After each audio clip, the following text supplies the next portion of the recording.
Briton, welcome. It is great to have you here. We're streaming live on LinkedIn, Twitter, Facebook, YouTube, and yes, even Twitch. If you're a marketer or an entrepreneur that is determined to tell a story that sells, then boy, have I got a treat for you today.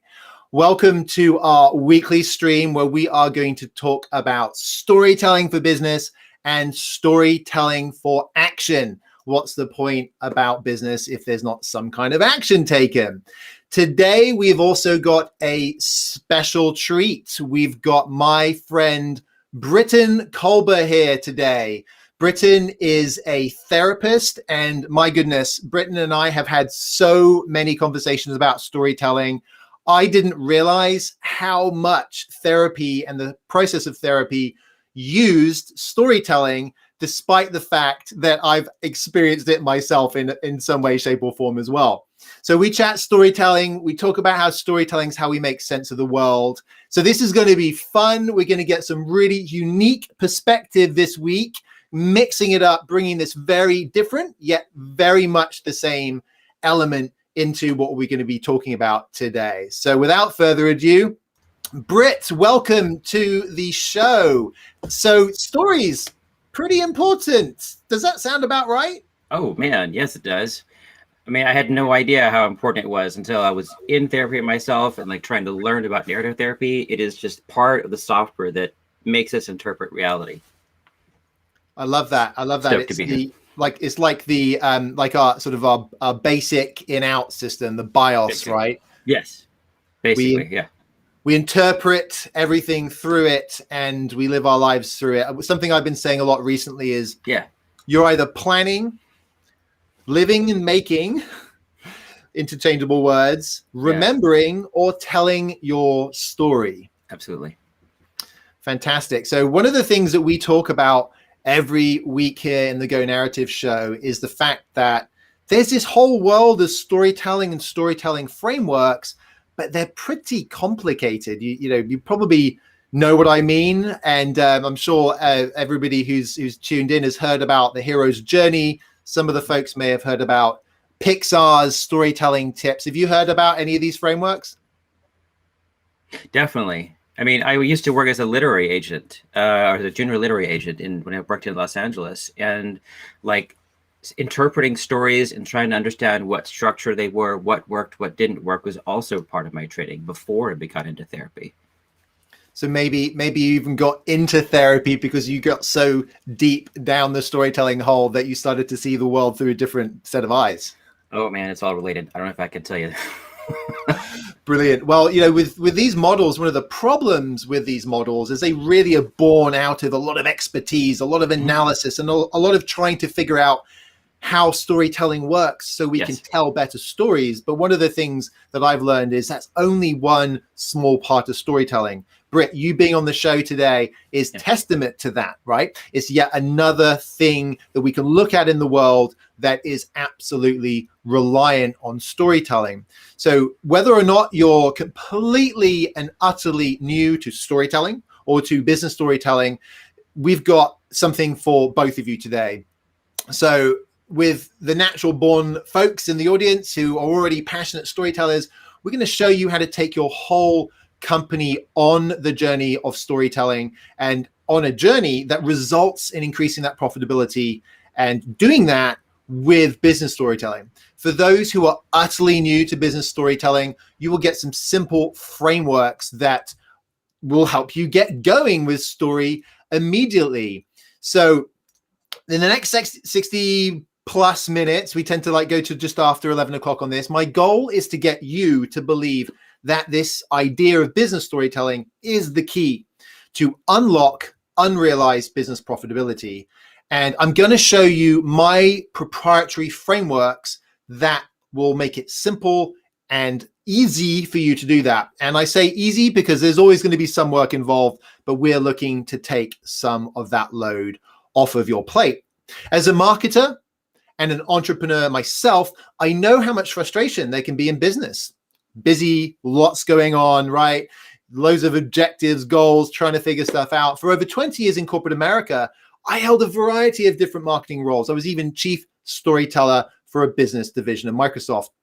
And for the past 5 years, I've led the charge here at Go Narrative, where our mission is to not just spread the word about storytelling in business, but to help business people tap into the power of story and put it to work for your business. But for years, and even as a passionate storyteller, I struggled to apply storytelling in business. You know, there's so much you've got to manage. You might not feel like you've got time for storytelling. I promise we're going to get you on the path to changing that today. Another part of this challenge is you might also think that you need to be focusing on every single marketing channel for fear that you will fail if you don't check all of those marketing boxes, or that you have to get on the latest social media platform.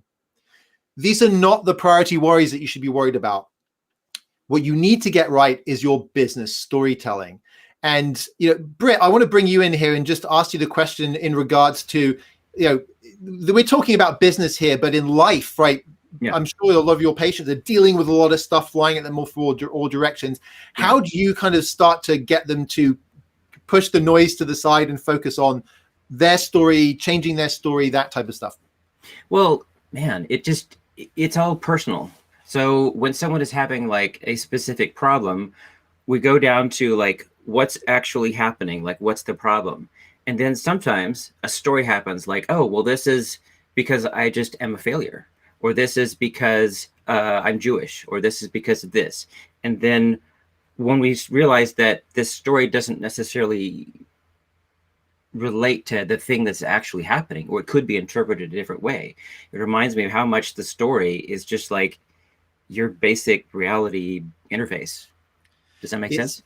Yeah, no, it does. It's it's becoming aware of your story, becoming aware of the fact that you're putting that story together in your brain with the data that you're getting from the environment, and yet there's not necessarily one way to interpret that data. And depending on what your filters, your construct is, you could interpret that in multiple ways, right?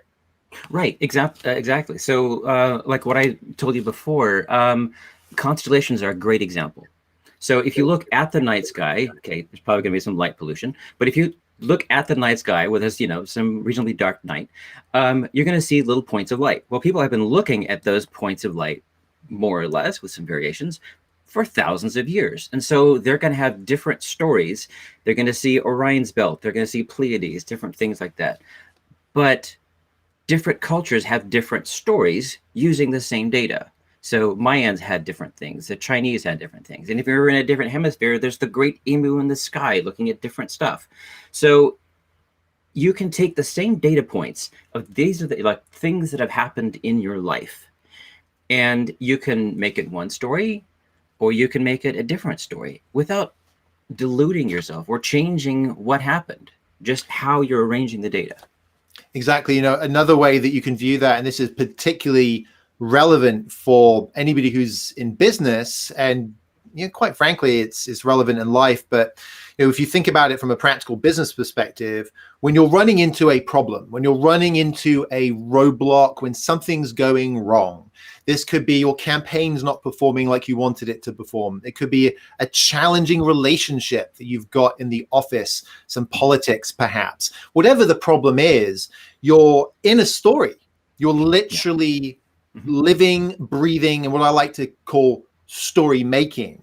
And you can be trapped in that with no path out, right? And I mean, I've been there. I remember I spent the best part of 20 years in corporate America, and the politics were everywhere. Where there's people, there's politics, right? And I remember there would be times where I found myself getting frustrated. And you know, when your brain only focuses on those, you know, certain data points, you can reinforce a story you're telling yourself about what's going on. But if you can step back from that and you can observe it from the outside with that idea in mind about the fact that I'm in a story's got a structure, and it's got a structure for a reason, not because of movies, not because of books, but because of how we as humans are operating in the world, you can actually start to get some control over that. And, you know, as a passionate storyteller myself, I, like many people, thought that storytelling was reserved for movies, books, theater, and children's stories at nighttime.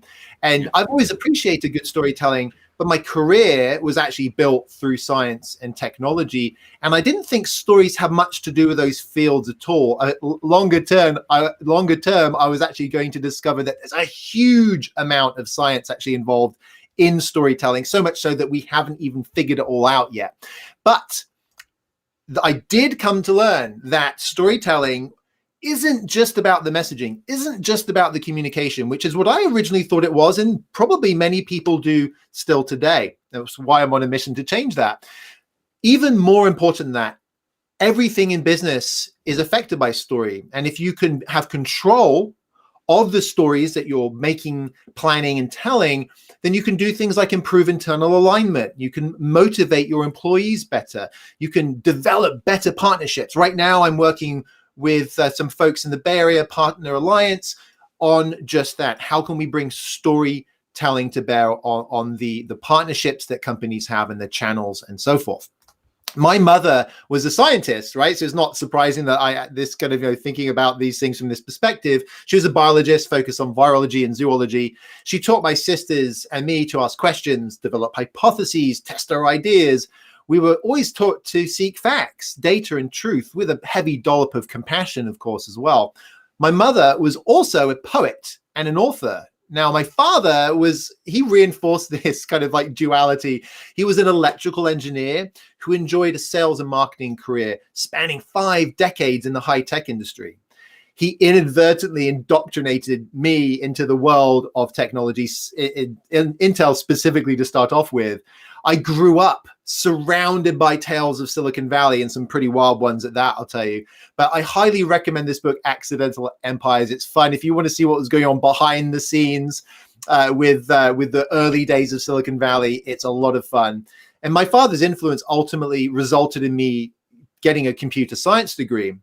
Both my parents also soaked us in story from a young age. They read to us voraciously. I've got this really lovely memory being curled up on the settee or couch with my dad and one of my sisters as he read us The Lord of the Rings. In fact, this is the actual copy of Lord of the Rings. It's my mum's 1969 edition. It's the first time all of those books were published together.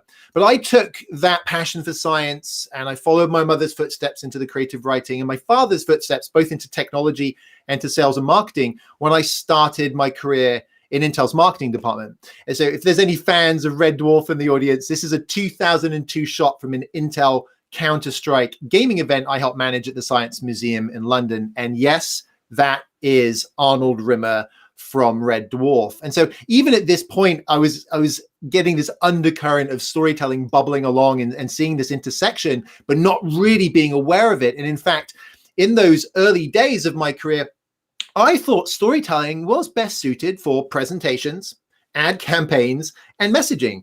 I didn't explicitly see it as being something that could be used across the business, and quite frankly, because it's the fabric of the business.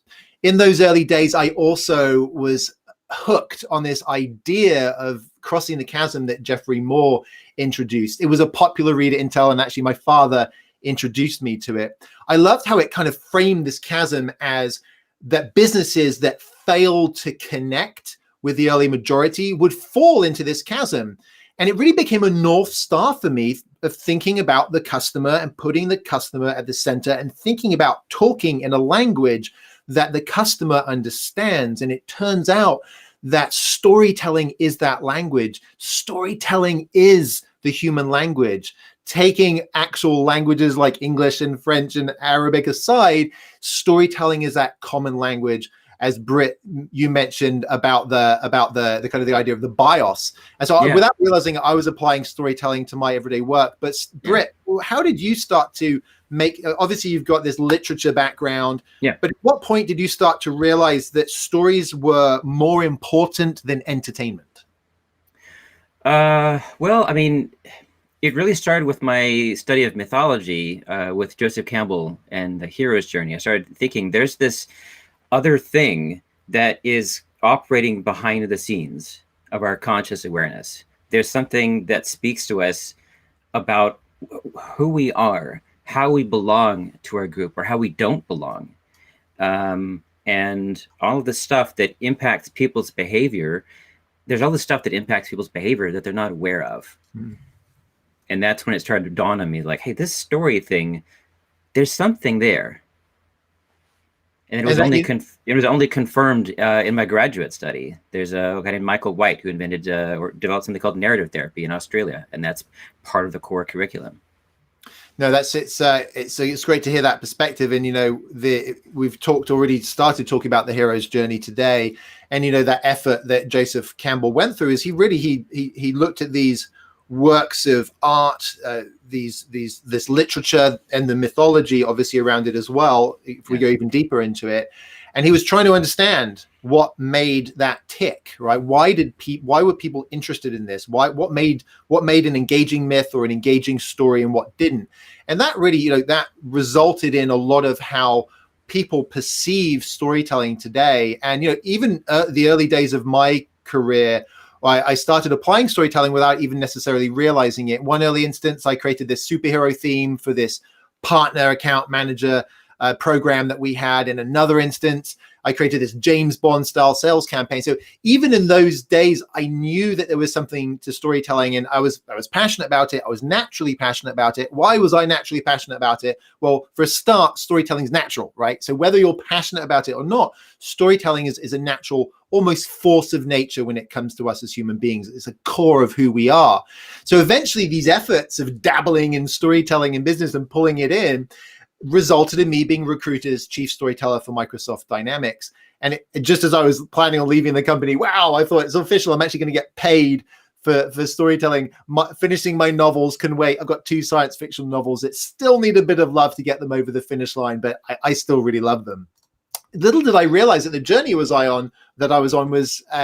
embarking on at that point was going to result in me unlocking this big business, this big secret. And that secret is that it's not about entertainment storytelling. It's about business storytelling. And to be perfectly frank, Britt, it's actually, I say business storytelling, it's practical storytelling. It's this idea of this storytelling for action that I talk about, because it's going beyond thinking about storytelling as being for entertainment, and about thinking about storytelling not just about how it's a communications tool, but how it's something that we use to make sense of the world. Yeah. How do you bump into storytelling as being something that we make sense of the world with? Well, I mean, in trying to learn how to write stories and trying to learn how to interpret stories, it took me a while to get that it's really about the problem.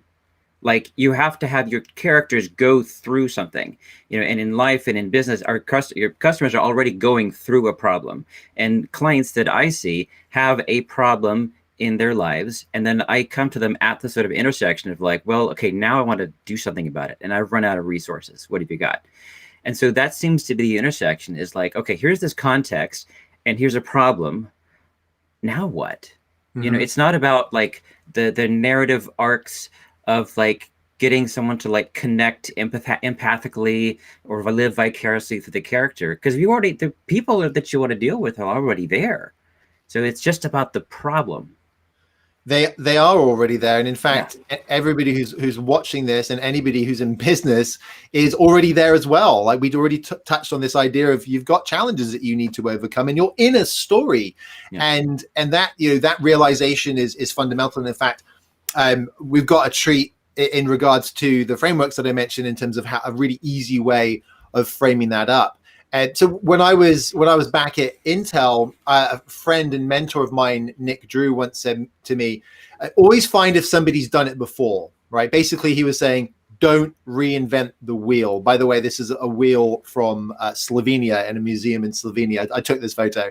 In other words, right, it's find a way, don't waste the energy on doing it. And Nick's a sales guy, and salespeople are super at optimizing their energy and it's their evolutionary roots as the hunter, if you will, right? Conserve the resources, plan to strike on the lion when it's not looking at you, right? Rather than kind of running around making a lot of noise like marketers do. But anyway, so I'd always kept that in mind, and I was looking for some tools that I could use that would help with this, right?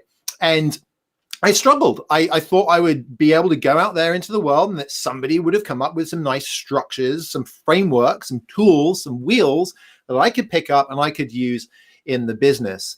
And I turned down an external job offer to take this. Like, I got to make this work. I couldn't find any tools at the time. I did discover that people have been trying to apply storytelling as a way to cross that chasm, but there was a problem with how they were approaching it. Everybody leans into entertainment storytelling. And it's not surprising, really. It's kind of like when there's a buzzword, right? I remember a few years ago, there was the buzzword of table stakes was one that was buzzing around the tech industry in Silicon Valley and startups, and people make fun of it, right? And the idea of a cliche, and cliches are cliche for a reason. And so entertainment storytelling is at a surface level. It's what people know. Everybody's read a book. Most people, everybody's seen a movie or watched a TV show. And so that's really what people's understanding of storytelling is.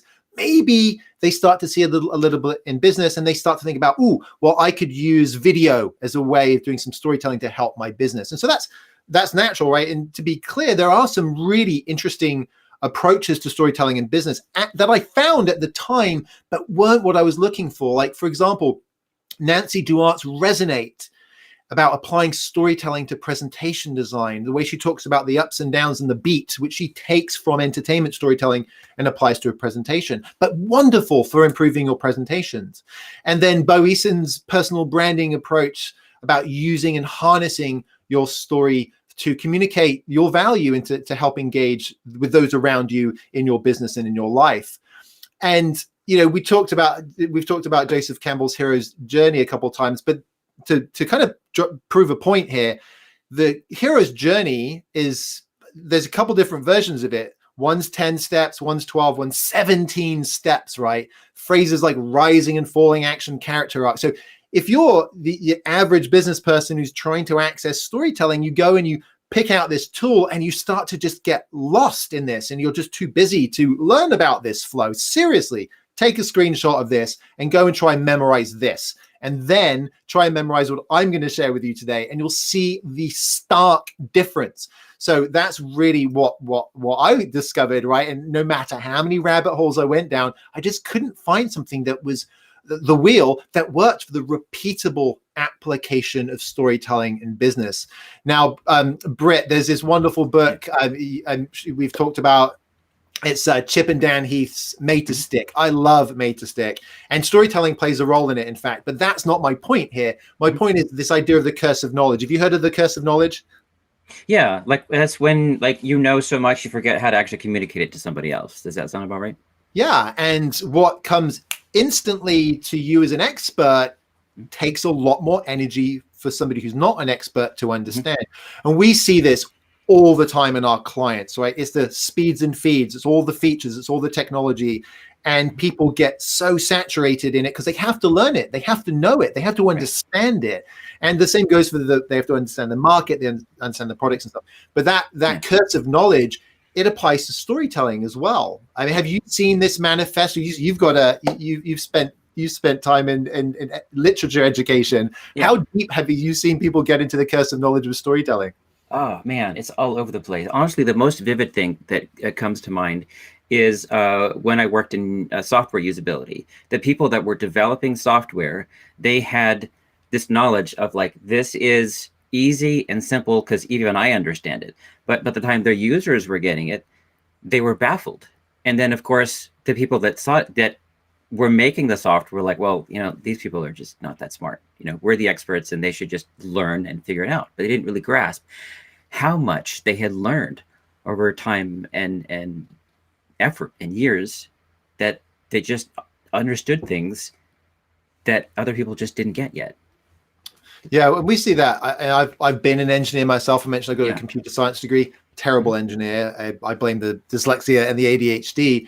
But I've spent a lot of time working with engineers, product managers, and also with a lot of different marketers. And there is this kind of opinion, by and large, with a lot of engineers where they think that marketing's easy and they can understand it, and that's because they're not even into the curse of knowledge of what marketing is. And the same goes with storytelling, right? Storytelling itself, as you get deeper and deeper into it, you get subject to the curse of knowledge. And I've literally experienced this myself. Obviously, I've taken a very firm line on myself to come up with simple ways to then play that back to people. But when you learn about the hero's journey, when you learn about the neocortex, the limbic system, the relationship of those, when you start looking at how society works, you look at how the hormones that trigger when we hear things through stories, right? There's a whole world of stuff in there, and it's not surprising that people get lost, right? Yeah, and there's a curse of knowledge that happens with therapists as well. I mean, just briefly, there's a point where we can learn so much about how people work, kind of like the inner workings. And then there can be an accidental arrogance of like, well, this is what you need to do. Why don't you just, it's been 6 months since we talked about it. Why aren't you just doing it? Well, it's being disrespectful to where that other person is. So it's not they're being resistant, it's they're not ready. They don't understand why. They don't understand like how it fits together. Does that make sense? Yeah, and it's again, it's like, as we've been saying, the curse of knowledge. It's called the curse of knowledge for a reason, right? And curses generally aren't perceived as a positive thing. Right. So I actually, this resulted in me like these wheels weren't rolling, right? So I was like, do I invent a new one? But I had a job to do at the time, so I was like, well, okay, I'll be a story interpreter. I will sit right between all these complex frameworks in the science of storytelling and the business, and I'll just make sure that I help the business along with benefiting from storytelling, and with this idea of at some point in the future maybe I could create a framework. I'm kind of obsessed with coming up with frameworks. It's the engineer in me, right?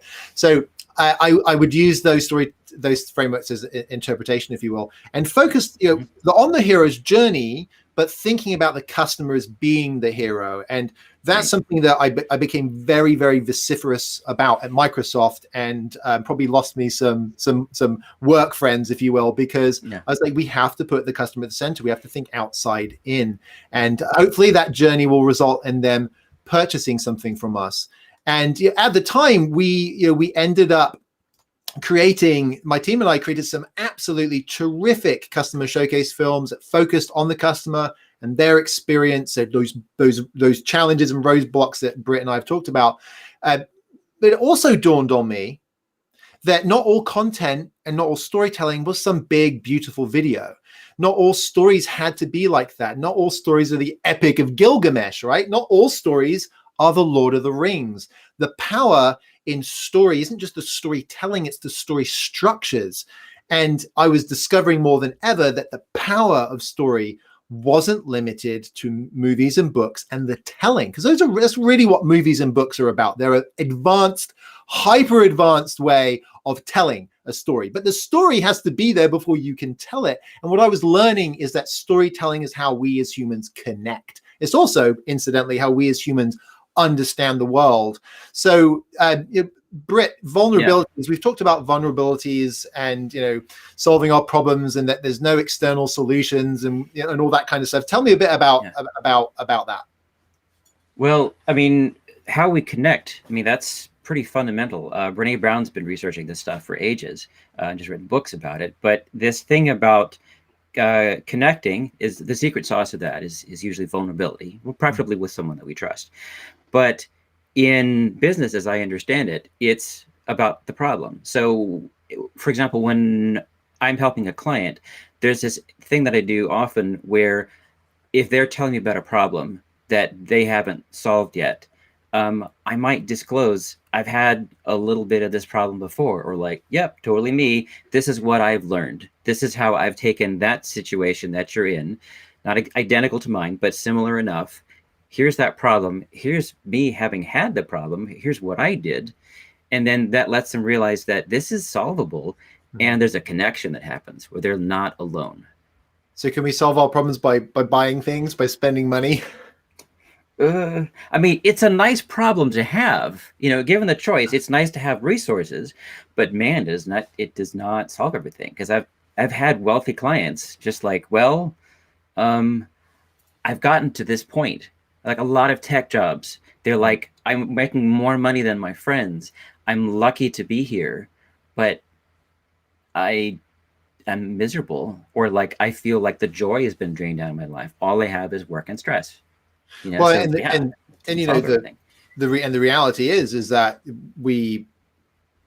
as we live our lives, we run into problems and we need a solution to that problem.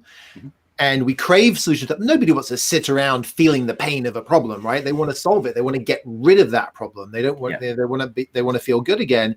And capitalism and marketing, kind of combined, for better or worse, has created much of a consumer society that results in people believing a story they hear about how something is going to help their story. And that, I think, is a really good one for anybody who's listening to just meditate on for a second. If you have any doubt in the power of storytelling, the fact that our entire consumer society has been built on that fact, and that fact is exactly what we're talking about, is storytelling. And if you ignore that, I don't have a lot of time for you. I don't want to work with you, quite frankly, because I'm going to be pushing a rock up a hill, right? You're blinkering yourself to the true power of this element of our reality. And likewise, the flip side is, once you recognize that, boom, come on, like, do something about it. And now you have the power and you have the frameworks to do that. I mean, we've talked a bit about Blockbuster and Blockbuster's hubris before it's too late. Do you remember that conversation we had? Yeah, absolutely. I mean, I haven't read the business cases of exactly what was going on, but I can only speculate. There's this gap of, like, Netflix, like, kind of slowly galloping in the distance. Like, it's coming, this, like, mail order service back when it was not even streaming. And it's just like, it keeps coming. And Blockbuster didn't seem to respond until Netflix was, like, right up on them. And they're like, oh, well, we do mail order too. Yeah. And, the reality is that sometimes this happens accidentally. Sometimes it's intentional. There's always random unicorns, right? But you have a situation there where what Netflix effectively did is, there was existing in the populace a pain point, which was, I want to be entertained.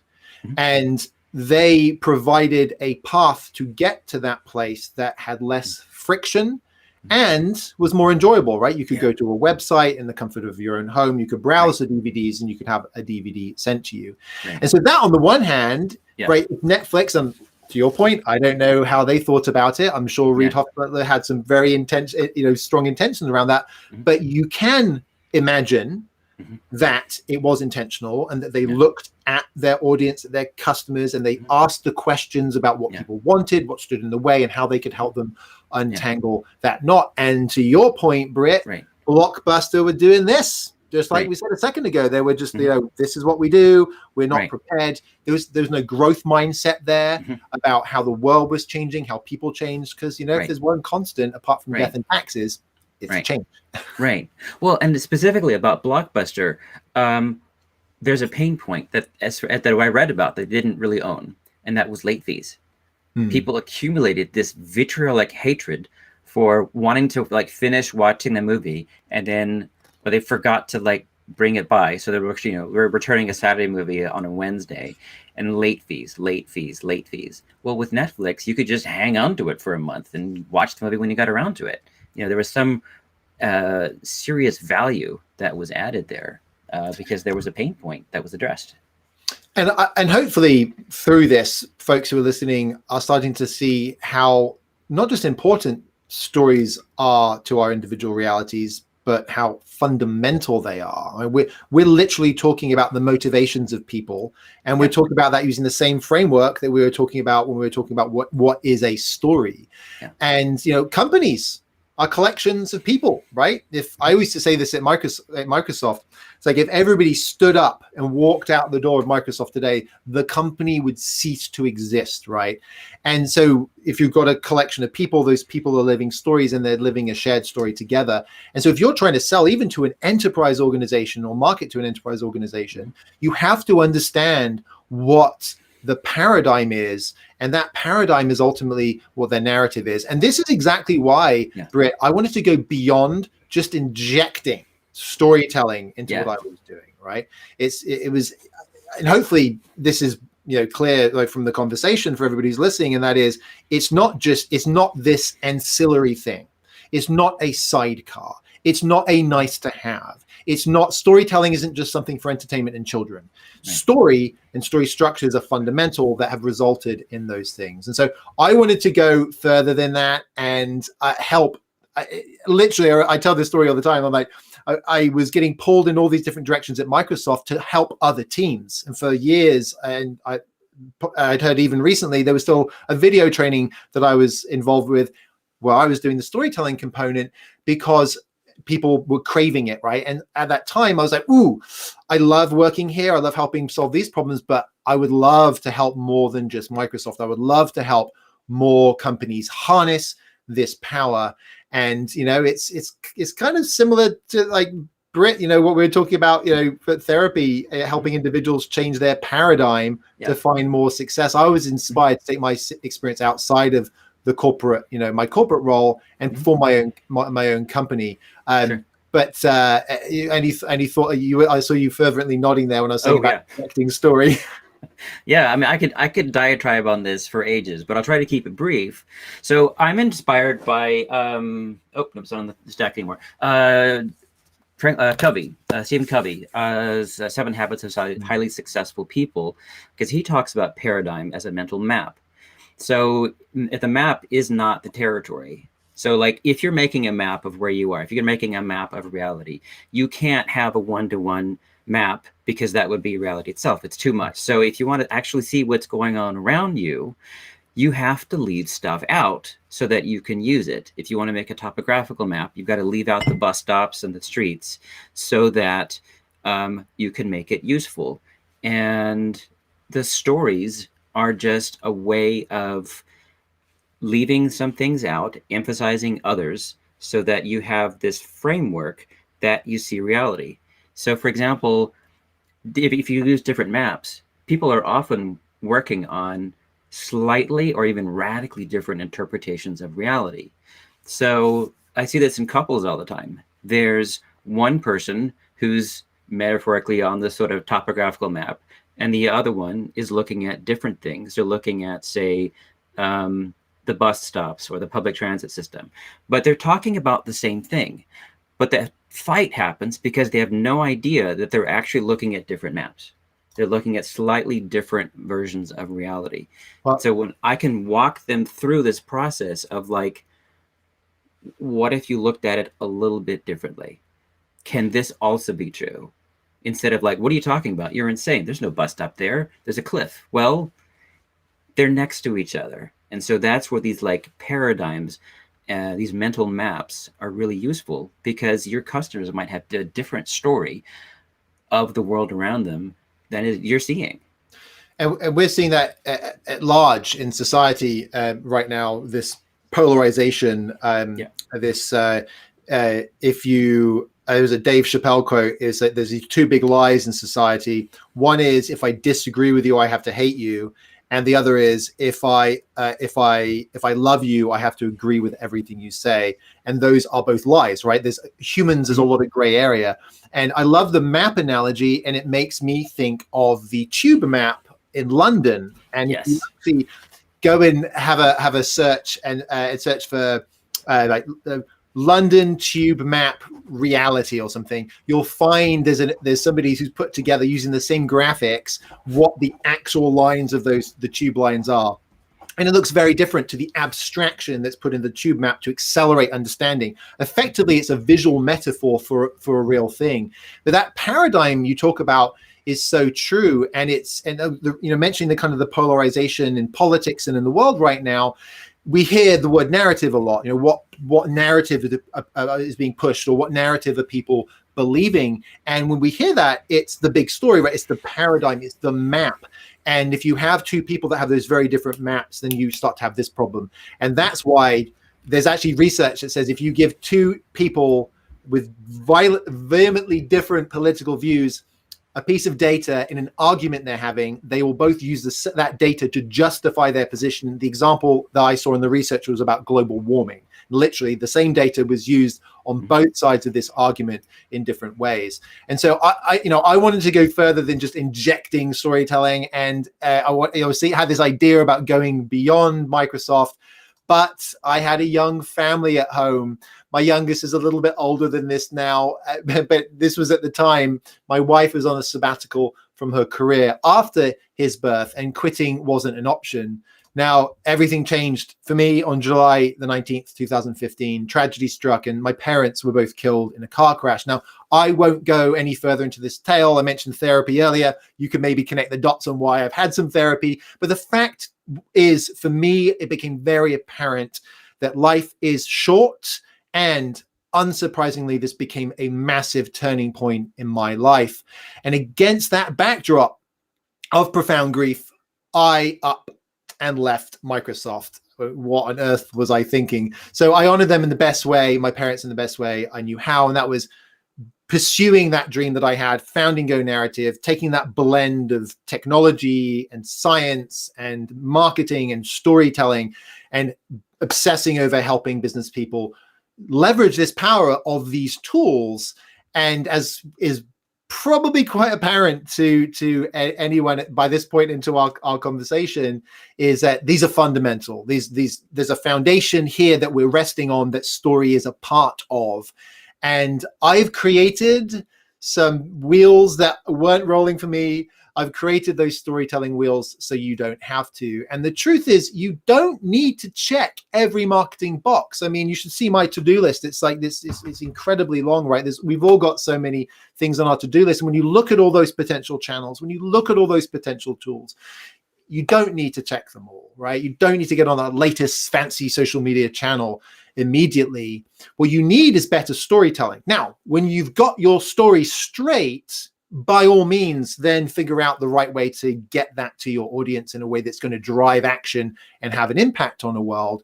And the reality is storytelling lights everything up, right? Remember that big misconception that it's not just for children movies, that it's just for children movies and books. It's not, right? Those are artifacts. This is my favorite word right now to talk about. They're artifacts of what storytelling is really about. And like I said earlier, it's not the telling, it's the story, it's the structures, it's a part of who we are.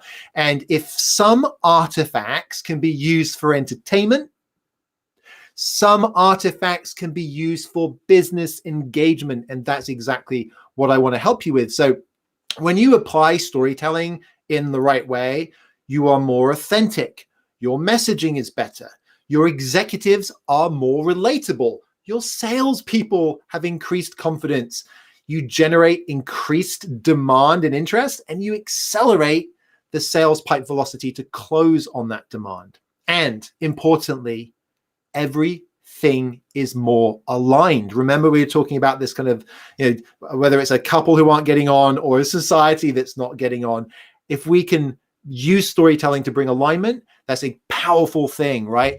And Britt, that's exactly what we're talking about when you're talking about couple day, using storytelling to bring that alignment, to bring them closer together, right? Yeah, absolutely. Well, like when I've worked in sales, and one of the things we had to do is try to figure out what that person's story is. So like, what are their needs? What is their time frame, and what's their benefits? So like, which is kind of another way of looking at what's their story, like what's bringing them to this point in time, right? So that seems to be the general idea. Does that make sense? Yeah, no, it does. And if if you think about bringing people to a place, right? Yeah. That can be applied in any relationship. And what is an organization? It's a relationship. What's a partner channel? It's a relationship. What's a transaction with a customer or a client? It's a relationship. Now, those relationships aren't all created equal, but they are all relationships. And so I'd seen this power and wanted to spread the word, right? But those entertainment storytelling frameworks are really hard to apply to business, and I want to save you that hassle. But even after the initial founding of Go Narrative back in 2017, I had to use the existing methodologies and frameworks that were out there. And so I was working to decode storytelling for business, like to come up with a way that made more sense than these entertainment frameworks. So at the time, I was leaning into my product marketing and my Marcom background to create these, what our firm was creating was this idea of a strategic messaging foundation. It included a collection of like our value propositions, positioning, personas. We do research to validate those personas and to build an accurate picture. They're kind of the hero of a customer journey, right? Developing the customer journey is a content strategy. So we were doing that kind of stuff, and it was great, and we made good money doing it. But unlocking business storytelling was still the crown jewel that I was after. And remember, literature, film, entertainment, they have not just their own frameworks, but they have these complex frameworks that are just artifacts of what story really is. They are not story. They are a form of story. And this is one of the biggest issues that people bump into, is this perception. And as we've just discussed, right, perception is a big part of our reality. And so we got this, we can all be agreed, Britt, we can all be agreed that storytelling is more than movies and books, and it's how we make sense of the world, right? Yes. Well, I think that something just came to me. I think the intersection we're trying to describe is that the entertainment storytelling is this elaborate process of getting us to empathize with someone that's not us, to like inject a little bit of ourselves into that character so that we can like kind of experience the story through them. But I think what you're talking about in business is you can bring someone along to the business's story, or you can meet the customer where they are and find out what their problems are, what their stories are, so that you can kind of find how their story, their problems are things you can solve. Yes. And you have to do that. And a business has to do that, right? Otherwise, you're not connecting with your customers. They're not going to understand. They're not going to make sense of you, let alone the world or your world. And if they can't make sense of you, they don't understand the value that you're going to bring, back to that roadblock that people find themselves in. If they don't see you as being a part of how they untangle the knot, then they're not going to buy from you. I mean, this is not rocket science, but for some reason it is pretty complicated stuff. And that's why I kept stumbling over, right? And that's why I kept having to be this storytelling interpreter, because without simple practical frameworks, all there is these entertainment frameworks and the occasional gem like Nancy Duart's Resonate that you can use for a very tactical purpose. I wanted to create something that could be used across the business, right? That could be used in your presentations, in your marketing campaigns, in your problem solving. Of course, messaging and communications is a part of that, but I know, and it should be apparent from this conversation, that is a hell of a lot more than that. And it's a big part of our realities and how we make sense of those realities.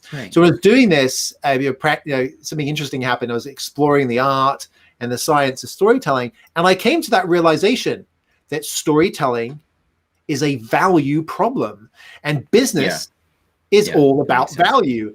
And for our ancestors, the stories of value were told around the campfire, right? It was things like what berries are edible or poisonous and may kill you, where the shelter was, where the clean water was, where the lions were.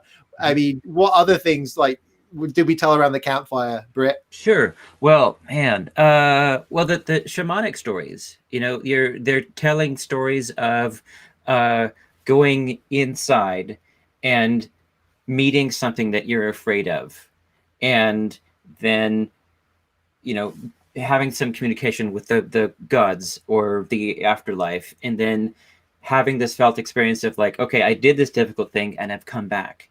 And when you can tell that story around the campfire or whatever, people feel like connected to it. Oh, this is possible. I know what it feels like to be isolated or to like be scared.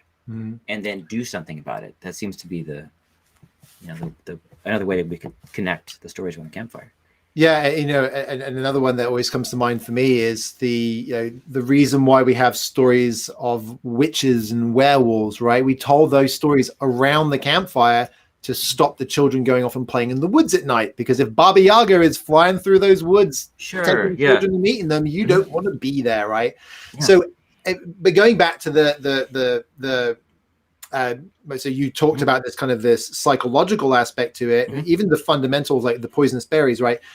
Evolution did its thing, and it rewarded the tribes that effectively communicated that value with survival. And so that's how storytelling came to be.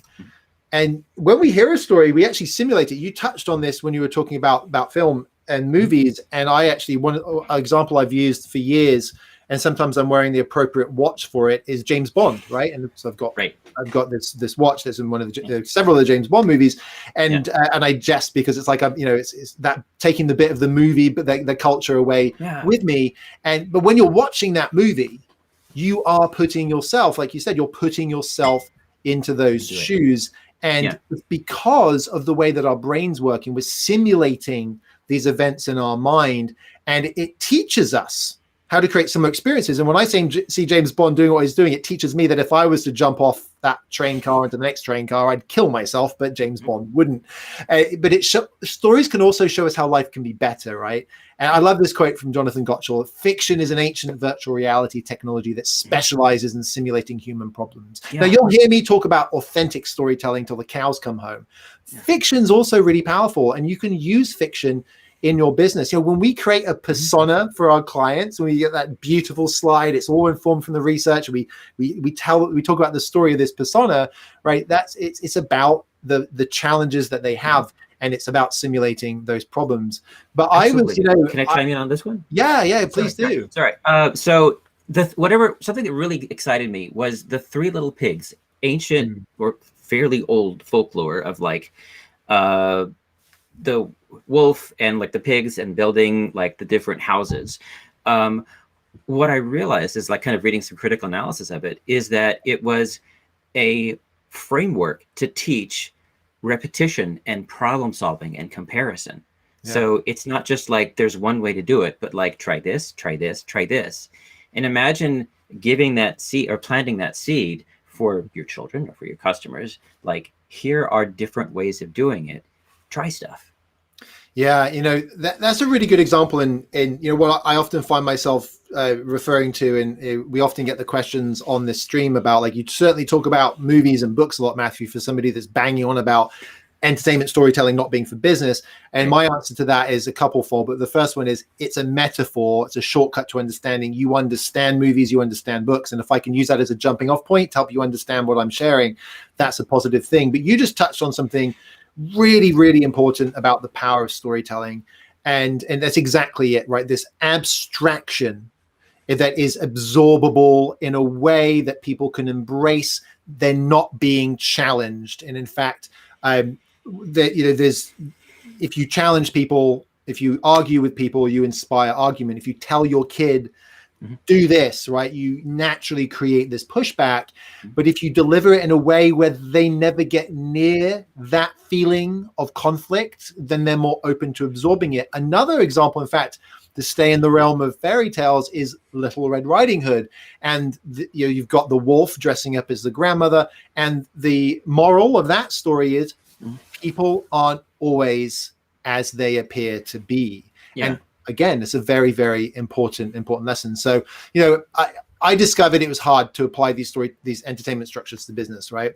And you can talk about Little Red Riding Hood and the Three Little Piggies, and you can quickly make a jump from, especially for leadership and leadership coaching, as a leader, telling authentic stories, taking the time to find an authentic story. In fact, our last couple of LinkedIn posts are all about some flow to help you with that, to help you document your story and tell it in a way. We talk about one of our frameworks and one of Aristotle's frameworks, his persuasion framework. And we talk about the ABT framework that was discovered by the South Park guys, and then kind of refined by Randy Olson. And he's using that with scientists, in fact, to help them be better at storytelling. But you'll only really get so far with entertainment storytelling. For me, the dream was real. If I could forge some frameworks specifically for business people, then I could make their lives a lot easier, right? So my mother's earliest memory was her grandfather, my great-grandfather, who is a blacksmith, taking her and her two sisters down to the smithy. She was 5 years old, and it was under pain of death that they shouldn't tell their mother, who would not have been happy, right? And he helped them pick up the hammer and have it crash down onto the molten horseshoe, thrust it into the water to temper it, thrust it back into the flames, into the forge to get hot again, and then again the hammer on the horseshoe against the anvil. And my mission is to make the anvil and the hammer for you, right? If I can create these simple frameworks and the flame even, or maybe the flame's your passion that you bring to it. But if I can create these simple frameworks, you can focus on the horseshoe and getting the horseshoe right. So, but I did know that forging things takes work. And it was really all about that simplicity. I was seeking to simplify this idea of storytelling in a way that just makes sense for business people without getting into that whole curse of knowledge. And remember, if you prioritize storytelling, then whatever channels you select you're going to have more success and impact with. And so as I was playing story interpreter for our clients, I discovered this guy called Paul Smith. And I love this book, Lead with a Story. And he had this framework, context, action, results. With him, I found the first story structure that wasn't explicitly tied to entertainment frameworks. I liked CAR, but it wasn't quite enough. And in the end, my realization was quite simple. Stories are like salt. Salt is elemental. Without it, food is bland. And in fact, some people even think watermelon is improved with salt. But seriously, if you give me a choice of a salty dessert, I'm gonna choose salted caramel ice cream. Maybe that's just me, but if you like salty watermelon, knock yourself out. So salt makes everything tastier. Stories make everything tastier too. And I wanted to create a tool as simple as salt, something that anyone could add to their communications dishes. And you know what? None of these tools matter. None of these channels, these tools, these features, they don't matter if they're not tasty, right? And so getting your storytelling right first is essential. Now, you might be thinking, but Matthew, too much of the salt is a bad thing. Yes, it is. And that is exactly why entertainment storytelling structures fail in business. Too much salt, you ruin the meal. So to avoid this, I prioritize the focus on three things. First of all, customer. Put them in this quote unquote hero shoes. That's where we talked about personas, right? Doing that research, understanding who your customer is, and then demonstrate to what Britt was talking about the challenge and overcoming that challenge. A story isn't a story without a challenge, without a conflict, without something being overcome and somebody getting to a better place and learning something that you can then take away or your customer can take away and do something about, right? And so the third is, and if you do nothing else, please, please, please, please, please do this. Focus less on your products and services. I mean, for example, a case study, you don't even need to mention your company in a case study. It's on your website. It's got your logo on it, right? And you don't even need to go that far.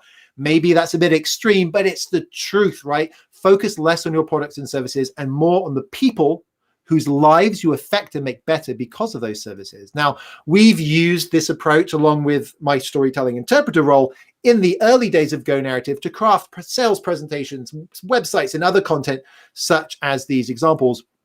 And I was obsessed with figuring out how could I craft a simple framework for business. And this work was amazing. This is what we call our go-to-market playbook. It's got personas, it's got persona journeys, it's got content models, it's got reference stories, which are fictional case studies to get everybody on the same page about where you want your customers to be. And at that point as well, we started delivering our initial strategic narratives. Now, a lot of this was locked up in my head, but the good thing about what I was doing at the time was I was playing with the building blocks, the business building blocks of the business stories. And that enabled me the opportunity to start to coalesce those into some frameworks for business.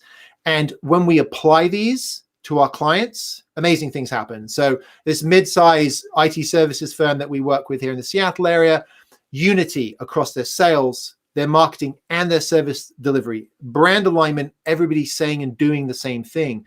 A corporate client of ours saw an over 40% increase in their goals. They were trying to get people to attend a partner event, and they drove a 40% increase and they blew their goals away.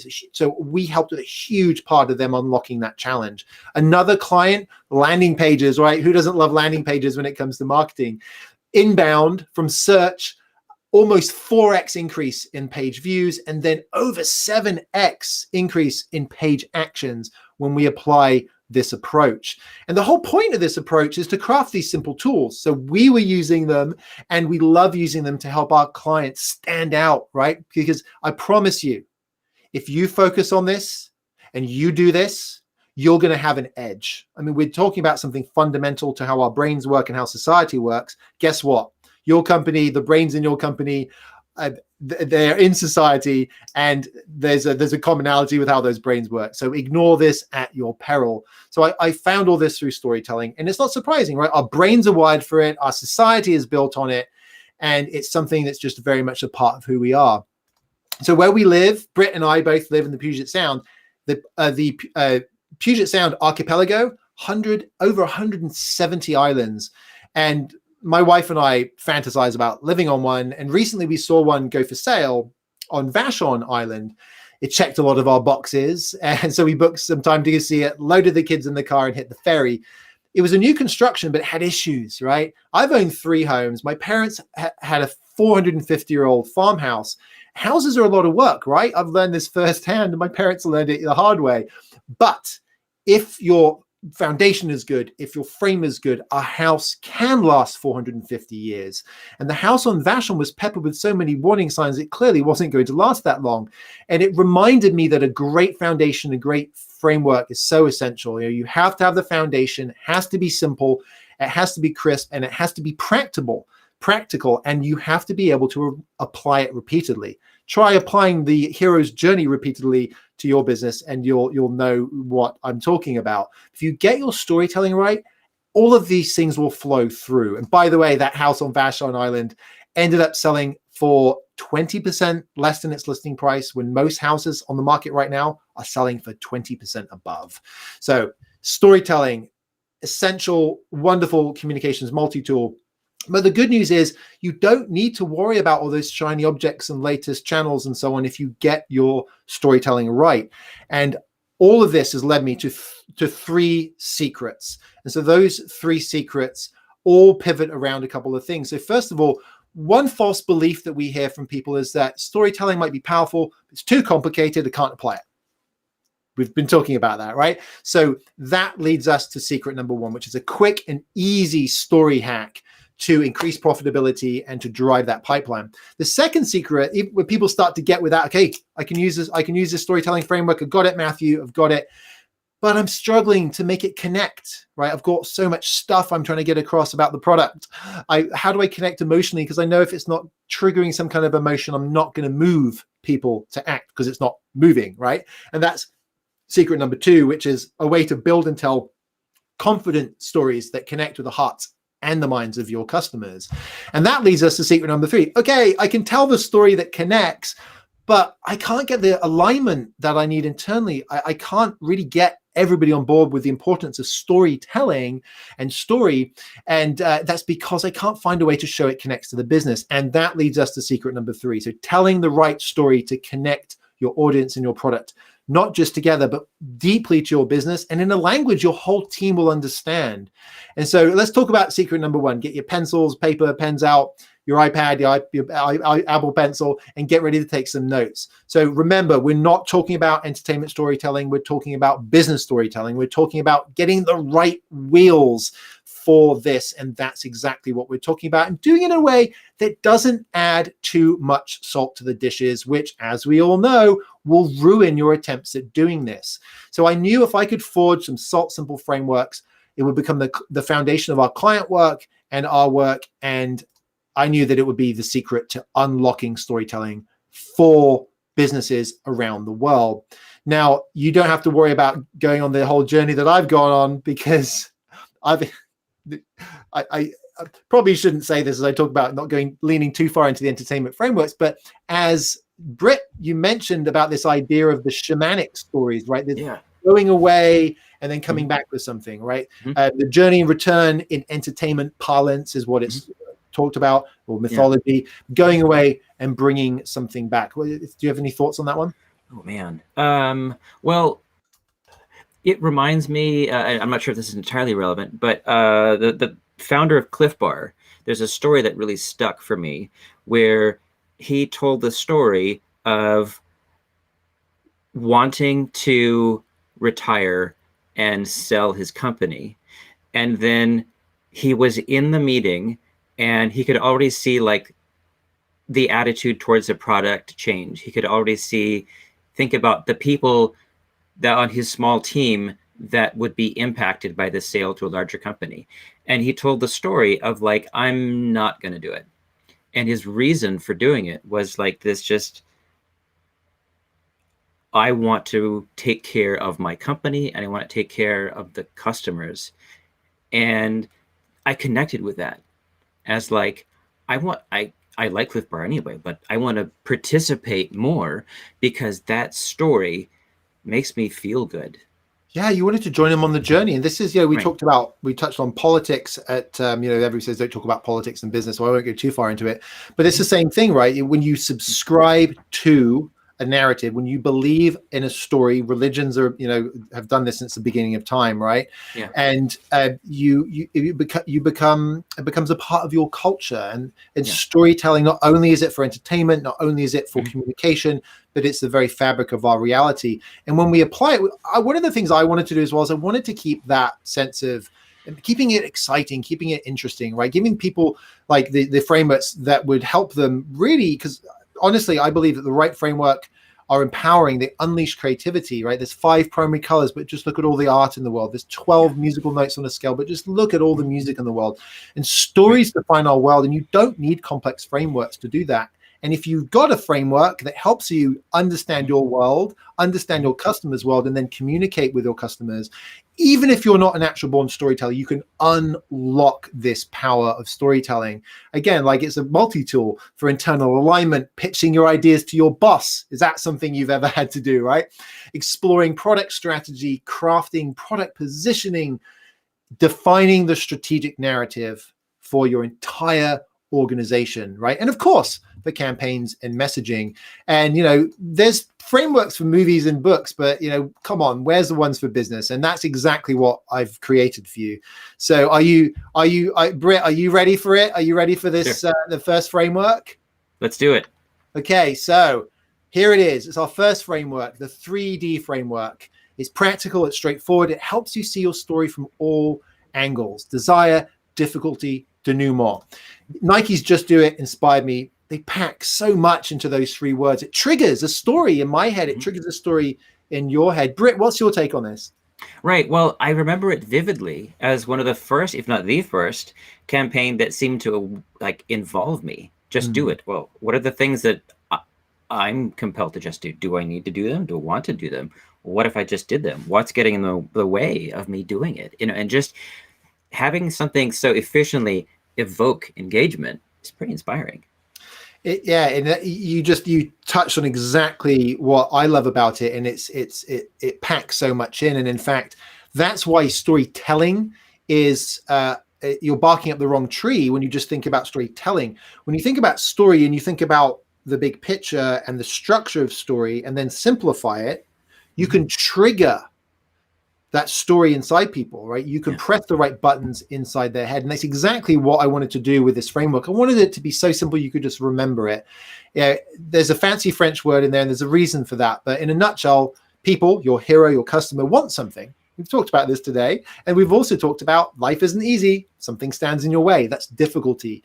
And denouement, I love denouement for a couple of reasons. Number one is it's a metaphor. And as a story junkie, I'm a metaphor junkie. And the metaphor, the definition of denouement, the literal translation means the untangling of the knot. This is not just about results. It's not just about a product. It's not just a conclusion. It's not just an outcome. It's not just the process that was taken to get to those things. It's all of those things. And it's that in that simplicity you can go. And I would challenge everybody, like, tonight around the dinner table or on the phone with a friend, tell a story about your day. What did you want? What stood in your way? How did you untangle that knot? You start doing that every single day, and you'll start to get a grip on storytelling and the power of storytelling, and you will be able to use it. And that's exactly what I want to do, right? And in my journey, I've discovered the importance of change and transformation. I've been through massive changes in my life, as we all have. And I know that every business decision is about transformation, big or small, right? And if people can understand the why and the how of another's solution to a transformation, guess what? Just like Jonathan Gottschall said, you're simulating in their brains, and they can see for the first time how to approach solving that problem without even doing it, right? Because you're serving it up to them in a story and getting them on a path to purchase from you. And, good storytelling puts you at the center, and that's exactly what Just Do It does. It's exactly what desire, difficulty, denouement does. Puts you at the center, or your audience, your customer, whoever it is that is a subject of that story. So, it's no surprise we use this every day in our work, and we use it in our client work too, as an example of a landing page that's literally structured using this format. And we also use it to break down problems. We use it in our workshops. We take folks through, we ask questions, we challenge them with the 3D framework to draw out what we're talking about. And again, without relying on this baggage of entertainment storytelling frameworks. So I love this quote from Ben Horowitz. It's hard, right? But you can improve it with work and with hard work. But also, if somebody brings the anvil and the hammer for you, it's going to make that work a little bit easier. So with the 3D framework, you have this on-ramp to doing that. Now, the other thing I mentioned was this, okay, fine. So I can tell the story, but how do I really make it engaging? How do we get people to move? And in business, moving is about buying, right? And it's about more than just the head. It's also about the heart. And if you try and apply the hero's journey to figure out the emotions, Britt, you were talking about I think you maybe even mentioned Innermost Cave, right? Yeah. It's hard, right? How do you even start to think about that stuff? Man, we can go deep real fast on this. The thing about it, as far as engaging the heart, is one of my mentors, Amanda Franklin, used to say this quote: "It's only when we understand precisely how difficult their problem is that they are engaged, that they are inclined to accept our influence." So, you have to really give the impression, at least, or make an effort to understand intricately what's the problem. Mm-hmm. And then their heart can be involved, and then there's an openness. Okay, you get me. All right, I'm listening. No, and there's a big, I see it, we actually talked about this in our last blog about case studies. I see a big problem in case studies in particular, but it happens in business all the time, is people get the problem aspect, right? Because products or services exist to solve a problem, right? Yeah. We exist to help our customers get attention, be heard, and sell more through storytelling for action. But ultimately, you have to be thinking about how you make somebody, how you move somebody, and that problem solution benefit, you rapidly get into a trap. Problem solution benefit, you actually end up quickly moving through the problem, talking about the solution, which is your stuff, and then the benefit, and kind of making out that that's all about you. And so it's a slippery slope. So we're not saying that there's nothing valid in the existing approaches that people have. We are, but we're saying that when you think about that difficulty, make sure you're thinking about that in the context of what do they want? What was standing in the way? And then how did they deal with that? How did they untangle that knot? And otherwise it's kind of like, help, it's just too much, right? This is why business people struggle with applying the entertainment frameworks, right? And it's why I, had to be this story interpreter for so long. And I agonize over this stuff, and I don't want others to agonize over it, because I've got this great set of tools, and I know you can benefit from it. And so when we delivered our first strategic narrative, I was on pins and needles, would they love it, right? Would they think this metaphor of soaring, of a bird soaring above the landscape and having this bird's eye view be full on deaf ears? Yeah. Luckily, they loved it. But at the time, it was very much it was implicit. And this is what I've done a lot with this work, is looking at what do we just get, and how do we then use that in a way that's more accessible and useful for what you're trying to do. And that's what this second framework's all about. So I was lucky enough in my grand's later years that she lived in the same village as my parents. So when I would come back from university, I would get to have tea with her. And what ain't no party like my nana's tea party. Flight of the Conchords fans in the audience, absolutely. If you're not, you should be. And so she said, Matthew, if degrees were easy, they would just be handing them out. And I'd been bemoaning to her how much difficulty I was having in my computer science degree. And A-levels, by the way, are the equivalent of the last couple of years of high school in the US. But it's true, right? And it made me think of that forging story. And Britt, no, I didn't spill the beans to my gran about the forging story. But she's right. It does take hard work. And it's really about taking that off your plate so that you can focus on the hard work that your customers are doing. And by doing that, you're going to be able to craft stories that are going to have a real impact with them. And if you try and use the entertainment structures, you're going to be struggling to figure them out. You'd be trapped in this box of the framework as you try to apply it, because it's not simple enough. So I mentioned this implicit aspect of how things happen, and I'm always looking for ways to draw it out and simplify it. Now, in the early days of COVID, I was doing my best, as the rest of the world was, to keep calm and carry on. And at that time, I also became obsessed with respecting the emotional landscape at the time for our company and what we were saying, how we were messaging, and for our clients as well. And it should come as no surprise, I sensed a framework coming on. So speaking of emotions, our family loves Star Wars, by the way. And Britt, I think our kids are 2 boys in close age. And we've got more Star Wars Lego than you can shake a stick at. Love all the Star Wars. My youngest is going back through all of them. I've got this absolutely wonderful, he made this like Endor diorama yesterday using an old G.I. Joe platform from my childhood that my kids have still got some of my old toys. And he had the Emperor's shuttle and a TIE fighter on it. Star Wars is a big deal in our house. And I remember reading about the lightsaber battles in Star Wars. Have you read about those at all? Just a bit, but I think you know more about it. I just know about the kendo that was used as an influence. Yeah, well, I mean, most actors aren't sword fighters, right? And now in the prequels, there was an actor, Christopher Lee, who has been sword fighting for longer than most of us were alive. And this is him in 1973's The Three Musketeers.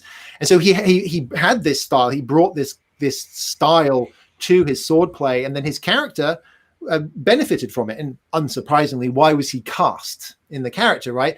And so, but it's like that. You to breathe life into a story, you have to infuse technique and science with some emotion, some art, if you will. Just like Christopher Lee breathed that life into Count Dooku. And the place to start is by asking what the transformational change in the world, how it's forcing and applying this change on your customers, and what pains they're ultimately going to be in. And the good news is we've got a framework to help you prospect for and figure this stuff out. Britt, are you ready for it? Let's do it. Okay, so this is our story meet method. And you mentioned meeting people where they are earlier, and I love the fact that you mentioned that, because this is absolutely what this is all about. So look at the audience. Look at that could be an audience of one. I was talking about this in a recruitment conversation with some students at university, my alma mater in the UK, yesterday, as I was coaching them through how to approach those cocktail party situations and interview situations. And it could be an audience, a big audience. And so in either case, here's a frame for you to go out and to start to extract the elements that you can then use in your stories. Morals, you can also think of values, but veet doesn't sound as good as meat. And so morals, what is the perspective on good, bad, and indifferent? Essential emotions, feelings exist for your audience, and feelings are everywhere because we're all a cocktail of hormones. And then truths. Some things are just a certain way sometimes. How does the audience frame the world? And when somebody is entrenched in a certain narrative, that's a truth that comes along with that. But this is your iceberg hack to really cut into that. So, we've talked about context framing, backfire effects. 80% of your clients are in technology. What have you seen in this space? Well, I'm not sure. Well, it's more human rather than just the people that work in technology. But the backfire effect is when there's this sort of intersection of like facts and morals, and sometimes those morals or values are the ones that impact you like at a core identity. So like if your morals are like, for example, some behavior like global warming, if you believe you are someone who cares about the environment, or you believe you are someone who cares about purity, or who cares about freedom, you're going to have different outcomes. You're going to have a different moral. You have to speak to different parts of what their moral landscape is. Does that make sense so far? It does. And I'm trying to remember the book that I read this week on it. I read several this week. It's and it talks about morals. In fact, I The Righteous Mind by Alexander Haidt. That's it. Yes, And that one. you told me to read it. That's why. Yeah, yeah, that's the one. I tweeted. I tend not to tweet politics this morning, but there was a conservative politician, and there was a video of him a couple of years ago and today, and he was lying. He was gaslighting Right. the people who he was talking to, and exactly to do that. And what I love about the book is it talks about morals not as coming from some kind of external place or some kind of religion, but morals as being this frameworks that develop to regulate society, to say what's fair, what's right, what's good. And of course, you have layers of different types of morals. Most people would agree on certain things, like, anyway, won't get into it. But that's absolutely the case. So looking at what those are and trying to understand that, because as you start to understand these things, you can start to leverage in a positive way. And please, as we've just clearly noted, that you can use storytelling for evil, if you will, but emotion results in empathy, which results in engagement.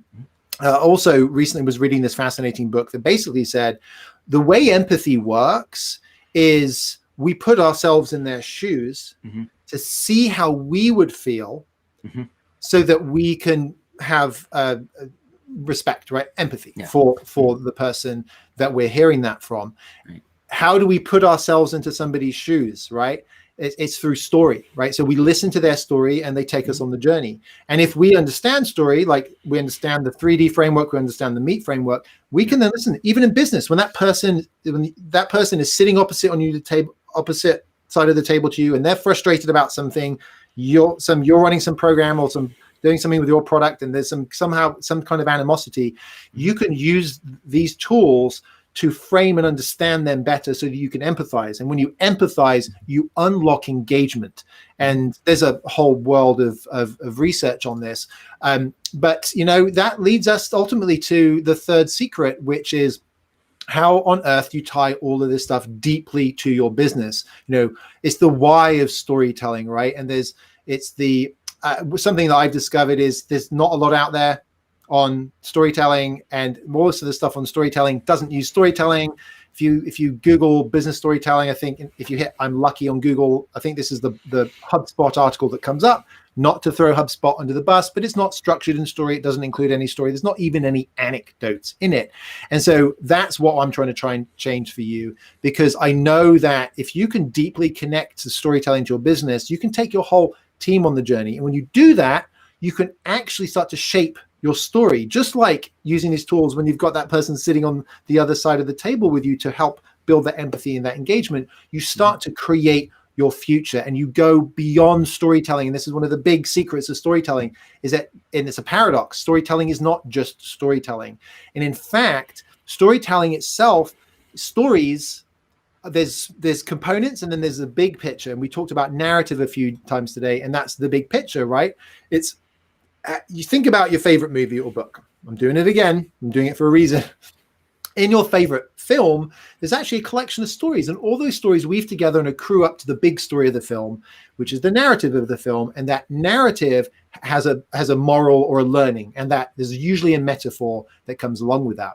And so when you understand this, all the stories you could be telling, you can actually pick the right story to tell. It's kind of like understanding what your values are. How does that work in therapy?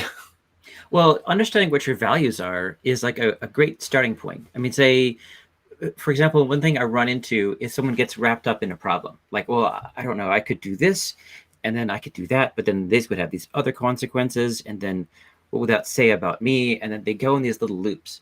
But when I go back to usually a previous conversation, when we started with a list, like maybe 30 or 40 different values, and they circled and narrowed down what their top 5, what their top 3 values are. I can go back to it and say, like, well, given the values that you told me, how do you want to create your life?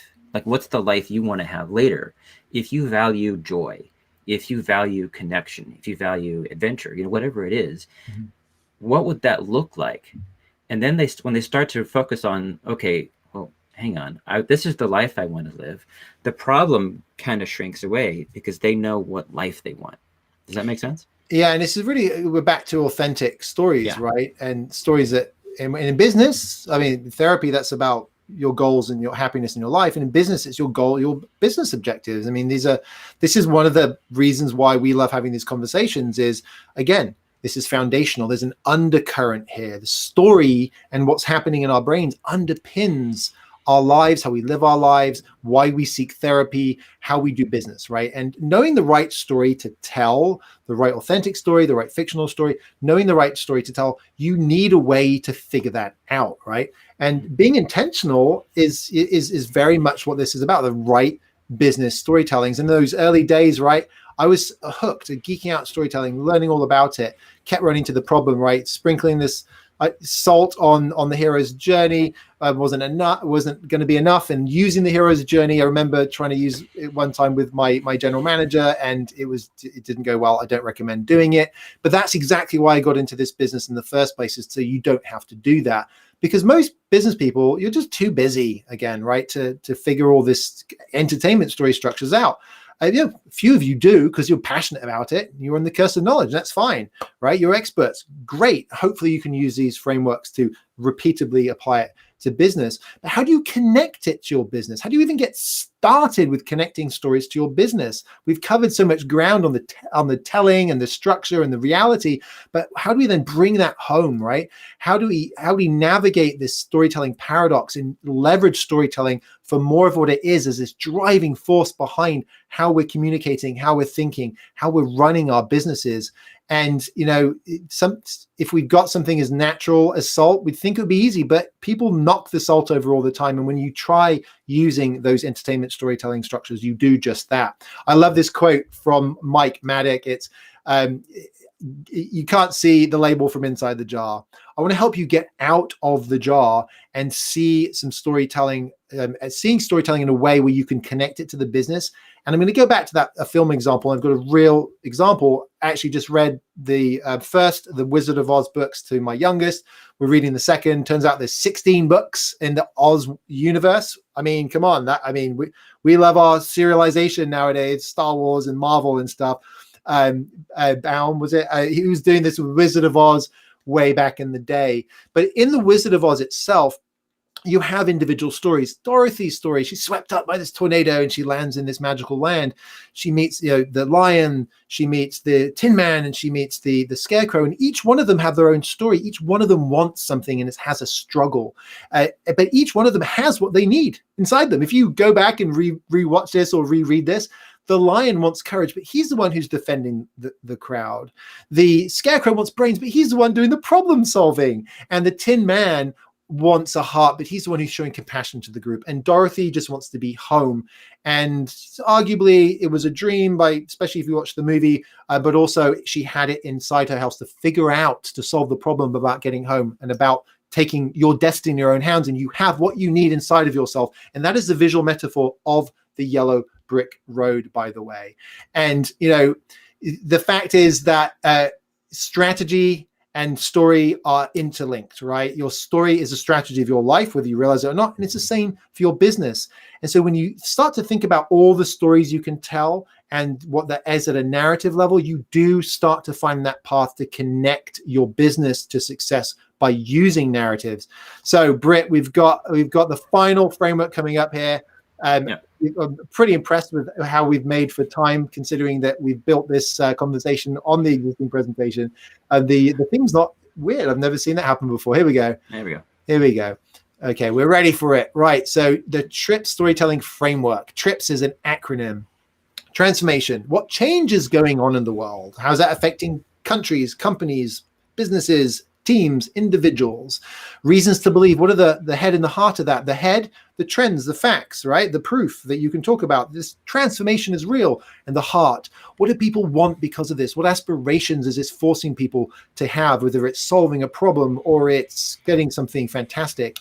Innovation. This is about the secret sauce that you bring. This is not your whole positioning exercise, but it comes out of that. It's the creme de la creme of what you do. Amazon, I use as an example all the time, that not Prime, another kind of sub-product, but the all-up promise of Amazon was really about customer support, and that was their innovation, if you will.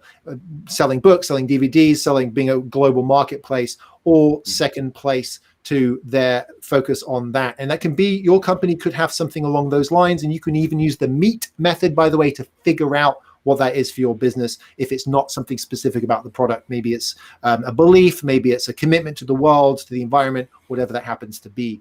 Problems, transformations create problems. There's problems getting going with something. Who has never sat down to try and solve a problem? Like, how do I do this? Where's the YouTube video for it, right? Problems stand in the way. And then as you start doing it, problems crop up, right? So problems are everywhere. And then stories, look for the stories that represent these. There's going to be a story in each of these buckets. Find at least one and use the 3D framework to craft it.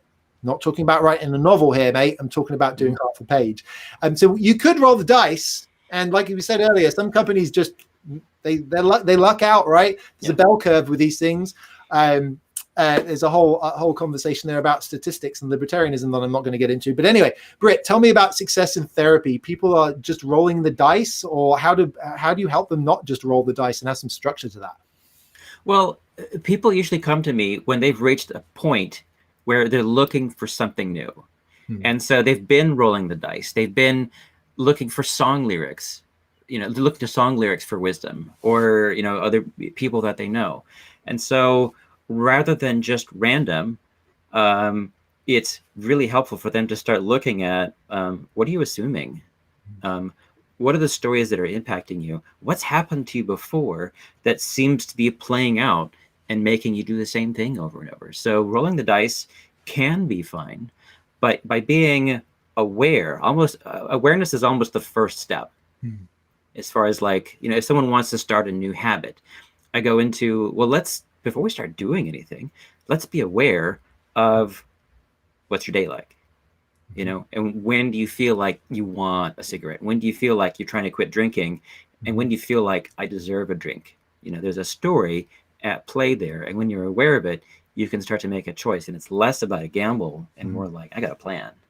Well, this is exactly why you're joining us today, even though you're a therapist, and I run a marketing consultancy boutique agency, and that is that in therapy, it's about being intentional, not rolling the dice, and using storytelling to understand your world and to craft your world. And it's the same in business. It's understand your business, your customers, and figure out the best way to result in action from that. And so something we do, I've mentioned this briefly earlier, is this idea of a strategic narrative and the golden thread, right? And so my mum's book, The Lord of the Rings, that I mentioned at the very beginning, that 1969 edition. But this is our one ring to rule them all. It's our strategic narrative. And when you spend the time and the energy and the effort as an organization to do a strategic narrative, we're doing a really, really cool one right now that's very exciting. That is, you then have your litmus test, you have your filters, you have what everything goes through this. You can even make decisions about it. I would love to get my hands on the Windows 11 strategic narrative, because I love the fact that their marketing and the product are aligned.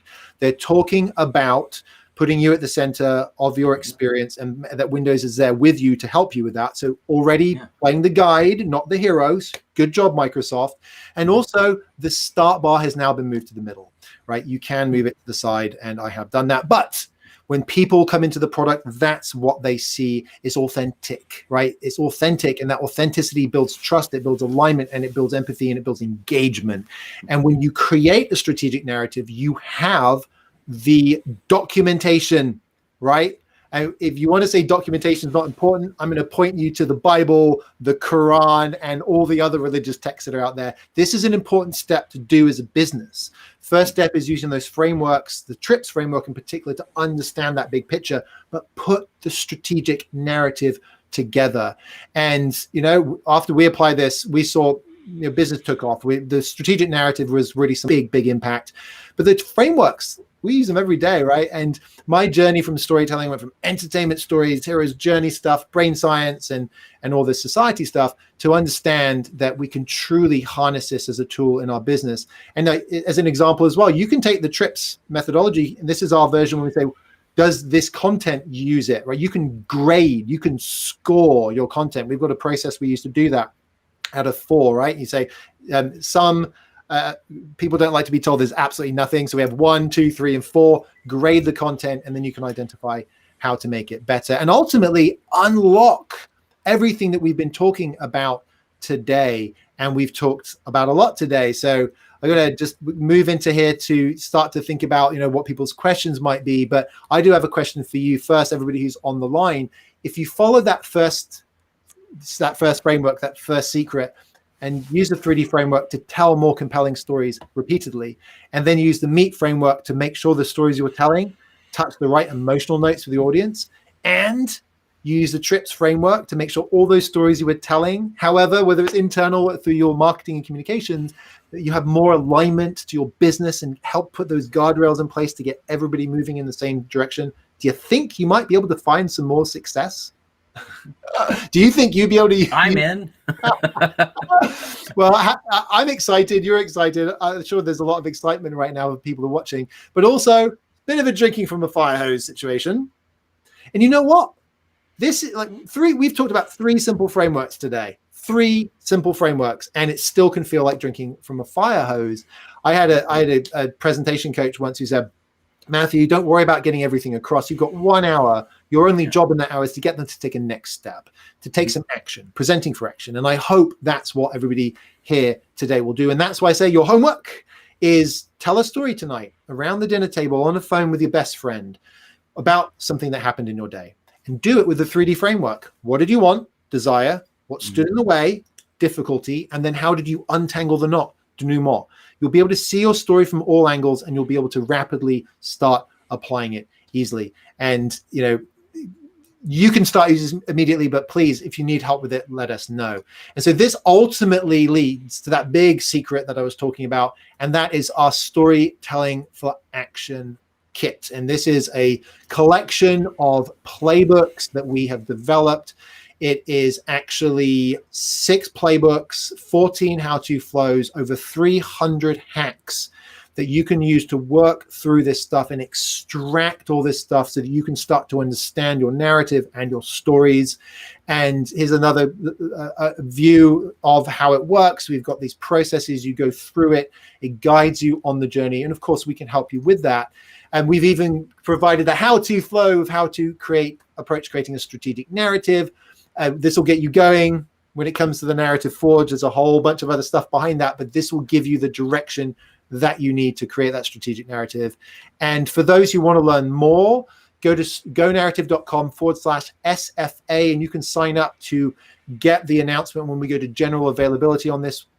And it's coming really soon. You've got the kit. You've got some additional templates. You've got access to a virtual clinic. You can ask us questions. And there's a bonus customer advocacy pack. So sign up there for that. And Brett, tell us a little bit about how folks can find their way forward with their success and their happiness in life if they want to reach out to you for some help. Sure. Well, I'm available for therapy virtually at this point. Everything's virtual. If you're in the state of Washington, if you're not in the state of Washington, I would encourage you to read my children's book as soon as it comes out. So Not Fishy Enough is a children's story. It's a chapter book for kids right around ages 9 to 12. And I created it as a way to solve this problem that kept coming up. People kept coming to me with feelings of imperfection, like they're just not good enough somehow. And it had been impacting them for decades. Mm-hmm. Things that happened to them as a kid. So I thought, well, what if I could solve this problem proactively? I want to get kids to start thinking about, what if I'm okay just the way I am, instead of trying to perform in ways that get them value from other people? What if they just start with accepting themselves? It's not that you can't improve, but that you can accept yourself and then do better. And so that's what this story is about. So it's Not Fishy Enough. And meanwhile, there's my other social media. If you want to figure out how to take charge of your narrative, if you want to not be like in Free Guy, it's all about not being a non-playable character. No spoilers. Okay, sorry. Good stuff in there. Also, if you feel like life is happening to you, what if you could not be the sidekick in your own narrative, where you watch things happen and you comment on them? What if you got to actually make decisions in your life and choose what your life could be? Then you have more agency, and then it becomes your story. not just the story you're watching, you're participating in by observation. Super. Britt, thank you so much. We'd like to give everybody the opportunity to stick around and ask some Q&A. And today's a special day because we've got Britt here. So if you've got some questions for Britt as well, let me just have a look down here. Let's see. This person must not have heard what I mentioned. You mentioned movies and films a lot for someone who says business doesn't need that approach. Yes. It's the entertainment. The entertainment industry. You know what a movie and a book is like. That's an on-ramp to understanding. It's a shortcut to understanding. I'm using them as metaphors, and I'm calling them out for being too complicated to apply in business. They're too much salt, right? And so I've got the tools, given you the tools today. And by the way, we come back next week. We cover this pretty much every week, unless we've got a client workshop that gets in the way from a timing perspective that I need to be at. But we do this every week. You can come back, you can get a refresher on what these are. And then, of course, gonarrative.com/SFA. You'll also get signed up, by the way, for the newsletter when you do that. Weekly storytelling tips. So that's all good stuff as well. What's the biggest mistake people make with storytelling? There's something that I didn't cover today because we cut some stuff out to make sure that Britt and I had enough stuff to chat. And it's the biggest mistake. Really, there's kind of two cardinal sins. It's not including the why or the what, right? And the why is about somebody wants something stands in the way. That's the driving force behind the why. And you need to make sure you've got that in the story. And then the what is you have to have some element of value. Storytelling isn't just for fun.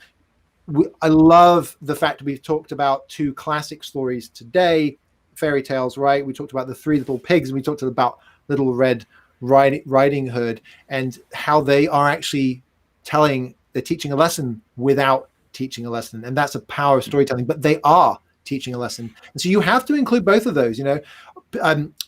People who don't get storytelling in business yet will often think it's something that's fluffy, right? Storytelling, that's just for entertainment, right? Mm-hmm.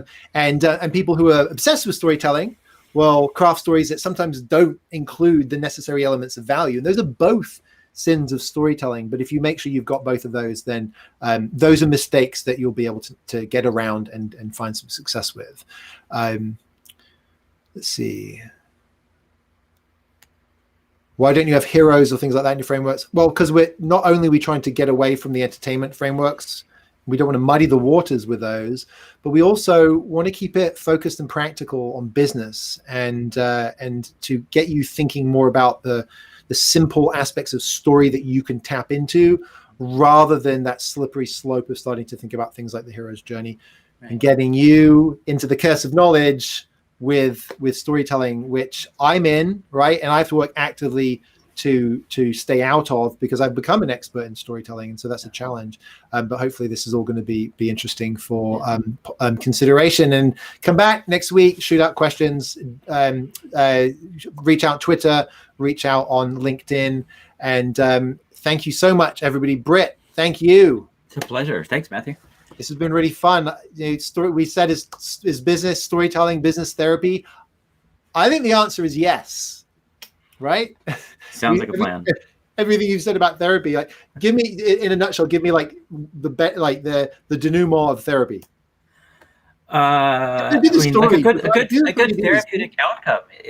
That's when like you have like come to me or with your problem, and I understand where you're coming from. I understand the context, and then you yourself realize, oh, this is what the problem is. This is how it works for me.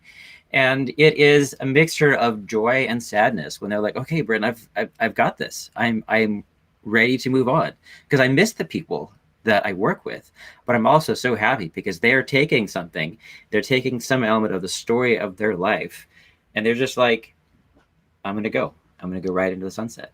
And so, yep, storytelling is also business therapy, because it helps you understand your business. Like therapy helps you understand yourself, you understand your motivations.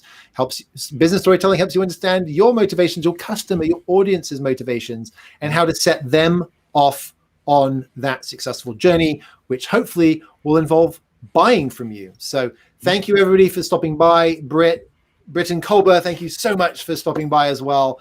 Wishing everybody a fantastic day, and I hope you can all become business story addicts, just like myself and Britt as an honorary business storytelling addict, but definitely a story addict. Fantastic. Thank you so much, everybody. And we are going to sign off now. Goodbye.